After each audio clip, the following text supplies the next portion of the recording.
Sakit nga ba ang tenga mo pag matagal mong suot ang dati mong earbuds? Well, hindi mo na masasabi yan pag gamit mo na tong all-new na Huawei FreeBuds SE4 ANC. And since bago-bago pa lang ito, i-unbox ko right here para sa inyo. First dibs. Blade, please.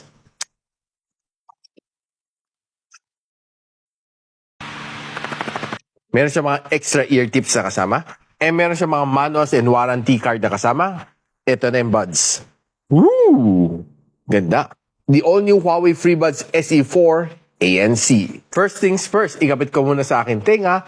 And one of the good things dito sa kanya is hindi siya irritable. And by the way, nagamit ko na siya for workout, so masasabi ko sa inyo, goods na goods. And this one has 3 ANC mode. Ultra, General, and Cozy. So kung sumasakay sa mga public transport like jeep, bus, pwedeng-pwede ang Ultra mode. Pag naglalakad ka or jogging, you can always use the General mode. And pag nasa bahay ka, chill ka lang, Cozy, pwedeng-pwede na. Pinaka-impressive dito sa kanya is yung kanyang 50 hours na promise na battery life. Kahit makinig ka ng music na 6 to 7 hours a day, wala kang problema. Hindi mo to kailangan i-charge for 1 whole week. And another thing na sobrang gusto ko rin sa kanya is sobrang gaan niya. At 4.3 grams, halos parang wala kang suot.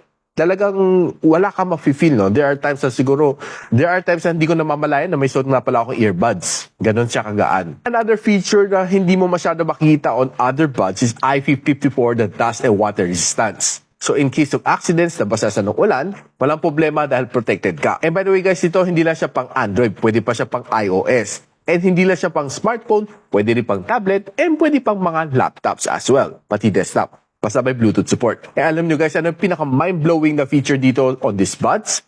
Ang kanyang presyo. 1,999, and if you buy it early dito sa aking yellow basket, 1,799 lang. It's definitely a steal, so hurry while supply lasts.